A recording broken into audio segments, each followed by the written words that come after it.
रासायनिक अभिक्रिया पढ़ रहे हैं हम। और रासायनिक अभिक्रियाओं में नेक्स्ट है प्रतिस्थापन अभिक्रिया। देखिएगा, प्रतिस्थापन अभिक्रिया वे होती है जिसमें क्रियाकारक अणु में से एक परमाणु या समूह हटता है और उसके स्थान पर दूसरा परमाणु या समूह जुड़ जाता है। जैसे देखिएगा, आप एथिल क्लोराइड की KOH के साथ अभिक्रिया करवाते हैं तो K+ और Cl- मिलकर के KCl बाहर निकल जाएगा और OH इस यहाँ पर जुड़ जाएगा और इथेनॉल का निर्माण हो गया।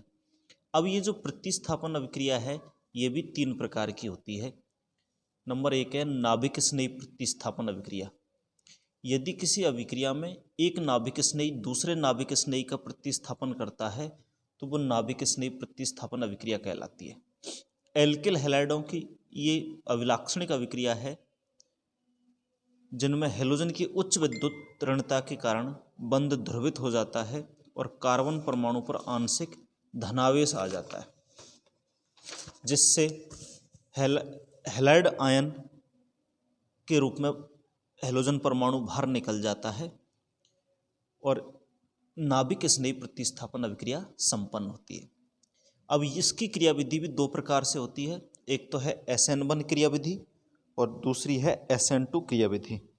सबसे पहले हम SN1 क्रियाविधि की बात करेंगे। SN1 का होता है यूनिमोलिकुलर न्यूक्लियोफिलिक सब्स्टिट्यूशन। देखिएगा, ये जो क्रियाविधि है 2 पदों में संपन्न होती है। पहला पद मंद गति का पद होता है जो कि वेग निर्धारक पद है। इस पहले पद में कार्बन और हैलोजन के बीच का बंध में आंशिक ध्रुव बन जाते हैं, इस पर पार्शियली नेगेटिव और इस पर पार्शियली पॉजिटिव, चूंकि हैलोजन की विद्युत ऋणता कार्बन से ज़्यादा है। देन ये बंध टूट जाएगा तो कार्बन पर आ जाएगा पॉजिटिव चार्ज और हैलोजन हैलाइड के रूप में बाहर निकल जाएगा। ये मंद गति का पद है। अगले स्टेप में इस नाभिक स्नेही पर इस कार्ब धनायन पर ये नाभिक स्नेही आक्रमण करेगा और उत्पाद बना लेगा। ये फर्स्ट स्टेप है।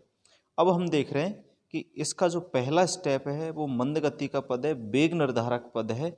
इसमें केवल एक ही क्रियाकारक अणु भाग ले रहा है, एल्किल हैलाइड। अतः ये जो अभिक्रिया है वो एकाणुक अभिक्रिया विधि कहलाती है। नेक्स्ट है द्विअणुक क्रिया विधि।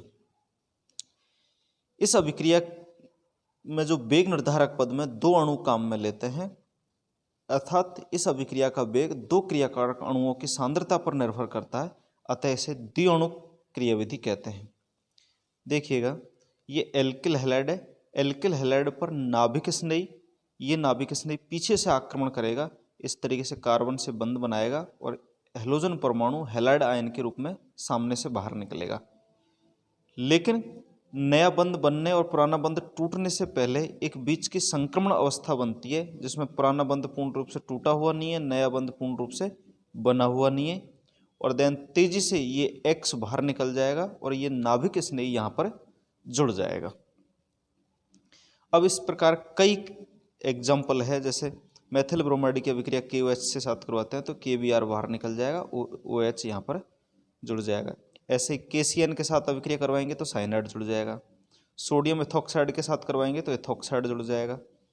इस तरीके से ये नाभिक स्नेही प्रतिस्थापन अभिक्रिया संपन्न होती है। नेक्स्ट जो अभिक्रिया है वो है इलेक्ट्रॉन स्नेही प्रतिस्थापन अभिक्रिया। देखो, इसका नाम से ही क्लियर है, इसमें किसी क्रियाकारक अणु में से एक इलेक्ट्रॉन स्नेही का निष्कासन होगा और उसके स्थान पर आने वाला समूह भी इलेक्ट्रॉन स्नेही प्रकृति का होगा। एरोमेटिक यौगिकों की ये अभिलाक्षणिक अभिक्रिया है। देखिएगा, बेंजीन पर जब किसी इलेक्ट्रॉन स्नेही का आक्रमण करवाते हैं तो E+ यहाँ जुड़ जाता है और H+ बाहर निकलता है। इसकी क्रियाविधि देखो, इस बंध के दोनों इलेक्ट्रॉन यहाँ आएंगे तो इस पर नेगेटिव और इस पर पॉजिटिव, नेगेटिव से E+ जुड़ जाएगा E और इस पर आ गया पॉजिटिव चार्ज। देन ये जो H है अपने बंध के दोनों इलेक्ट्रॉनों को यहाँ देगा वापस और H+ के रूप में बाहर निकल जाएगा और ये इलेक्ट्रॉन स्नेही इस यौगिक से जुड़ जाएगा। अब इलेक्ट्रॉन स्नेही प्रतिस्थापन अभिक्रिया भी कई प्रकार की होती है। जैसे सबसे पहले पढ़ेंगे हम नाइट्रीकरण अभिक्रिया। जब बेंजीन की अभिक्रिया HNO3 के साथ तो H2SO4 की उपस्थिति में करवाते हैं तो नाइट्रोबेंजीन बन जाता है। यहाँ पर एक NO2 समूह जुड़ जाएगा। अब इसकी क्रियाविधि देखिएगा आप, इसकी क्रियाविधि से मालूम चल जाएगा कि किस तरीके से NO2 समूह जुड़ता है। सबसे पहले HNO3 और H2SO4 अभिक्रिया करेंगे, जिससे एक तो जल का अणु बाहर निकलेगा, ठीक है, HSO4 बाहर निकलेगा और नाइट्रोनियम आयन बाहर निकलेगा।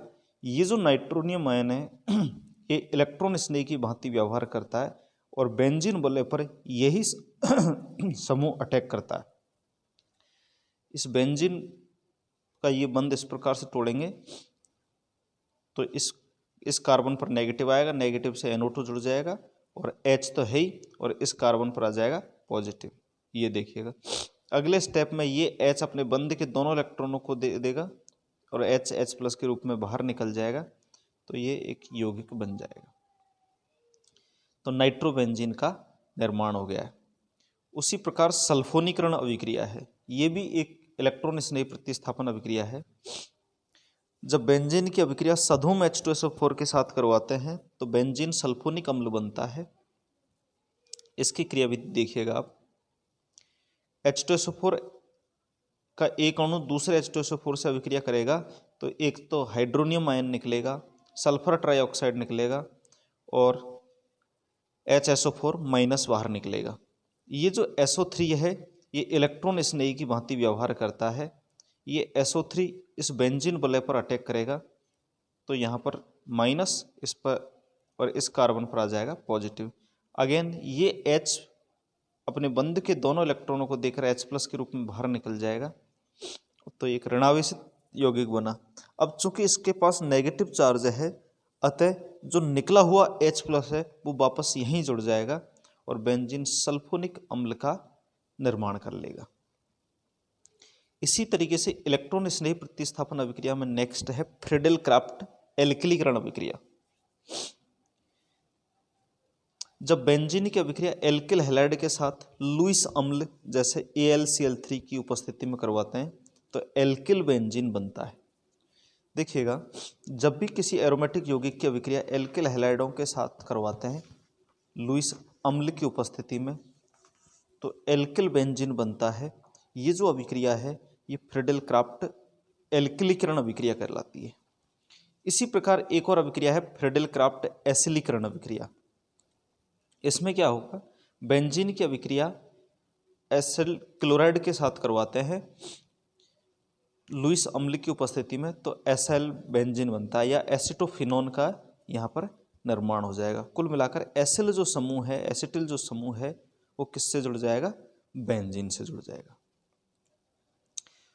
तो ये दो प्रकार की अभिक्रिया हुई, नाभिक स्नेही प्रतिस्थापन, इलेक्ट्रॉन स्नेही प्रतिस्थापन, और एक और है मुक्त मूलक प्रतिस्थापन अभिक्रिया। यहाँ पर ये जो अभिक्रिया है वो सूर्य के प्रकाश की उपस्थिति में संपन्न होती है या पेरोक्साइड की उपस्थिति में भी संपन्न हो जाती है। इसमें जो समूह बाहर निकलेंगे और जुड़ेंगे वो मुक्त मूलकों के रूप में होते हैं, अर्थात इसकी जो क्रियाविधि है वो मुक्त मूलक क्रियाविधि है। और ये जो क्रियाविधि है वो अभिक्रिया निम्न प्रकार से होगी। देखो ये एल्केन है, एल्केन को प्रकाश की उपस्थिति में Cl2 से अभिक्रिया करवाएंगे तो HCl बाहर निकल जाएगा, CH3Cl बनेगा। अगेन फिर Cl2 के साथ अभिक्रिया करवाई, HCl बाहर निकला तो CH2Cl2 बना। अगेन फिर अभिक्रिया करवाई, ये अभिक्रिया तब तक चलती रहेगी जब तक कि चारों हाइड्रोजन परमाणु बाहर नहीं निकल जाए और अंत में CCl4 का निर्माण होगा। मुक्त मूलक क्रियाविधि 3 पदों में संपन्न होती है क्योंकि ये एक श्रृंखला अभिक्रिया है। पहला जो पद है वो है श्रृंखला प्रारंभ करने वाला पद, जिसमें सूर्य के प्रकाश की उपस्थिति में 2 मुक्त मूलकों का निर्माण होता है। क्लोरीन अणु बीच में से टूटेगा और 2 मुक्त मूलक यहाँ पर बना लेगा। अगला जो स्टेप है श्रृंखला आगे बढ़ाने वाला पद, इसमें एक क्लोरीन मुक्त मूलक CH4 से अभिक्रिया करेगा और HCl और क्लोरीन इस मेथेन से जुड़ जाएगा और H बाहर निकल जाएगा। अगले स्टेप में ये जो H मुक्त मूलक है ये वापस Cl2 से अभिक्रिया करेगा और HCl बनेगा, साथ में क्लोरीन मुक्त मूलक बाहर निकलेगा। देन कोई भी दो मुक्त मूलक H या Cl, कोई भी दो मुक्त मूलक आपस में मिलकर HCl बना लेंगे और श्रृंखला को समाप्त कर देंगे, अभिक्रिया को समाप्त कर देंगे। इस तरीके से इस प्रकार की क्रियाविधि में 3 पद है, श्रृंखला प्रारंभ करने वाला, श्रृंखला आगे बढ़ाने वाला पद और श्रृंखला समाप्त करने वाला पद। नेक्स्ट जो अभिक्रिया है वो है पुनर्विन्यास अभिक्रिया, रीअरेंजमेंट अभिक्रिया। पुनर्विन्यास अभिक्रिया में क्रियाकारी अणु से उत्पाद अणु बनने में न कोई परमाणु निकलता है और न ही जुड़ता है, केवल क्रियाकारक अणु के परमाणु अपनी स्थिति बदलकर उत्पाद का निर्माण करते हैं। देखिएगा, ये फेनिल हाइड्रोक्सिल एमीन है, इसमें OH और NH एक साथ है, हाइड्रोक्सिल एमीन समूह है। इसको अम्ल की उपस्थिति में अभिक्रिया करवाएंगे तो पैरा अमीनोफिनॉल का निर्माण हो जाएगा, अर्थात ये OH यहाँ पर आ जाएगा बेंजीन वाले पर। तो इस तरीके से इस अभिक्रिया में कोई समूह ना तो निकला है ना ही जुड़ा है, केवल OH ने अपनी पोजीशन चेंज की है, तो ये पुनर्विन्यास अभिक्रिया कहलाती है। इसी तरीके से फेनिल एस्टर है, इसमें जो एसिटिल समूह है ये यहाँ से हट करके ऑर्थो स्थिति पर आ जाएगा, तो ऑर्थो हाइड्रोक्सी कीटोन का निर्माण कर लेगा, तो ये भी एक पुनर्विन्यास अभिक्रिया है। Thank you.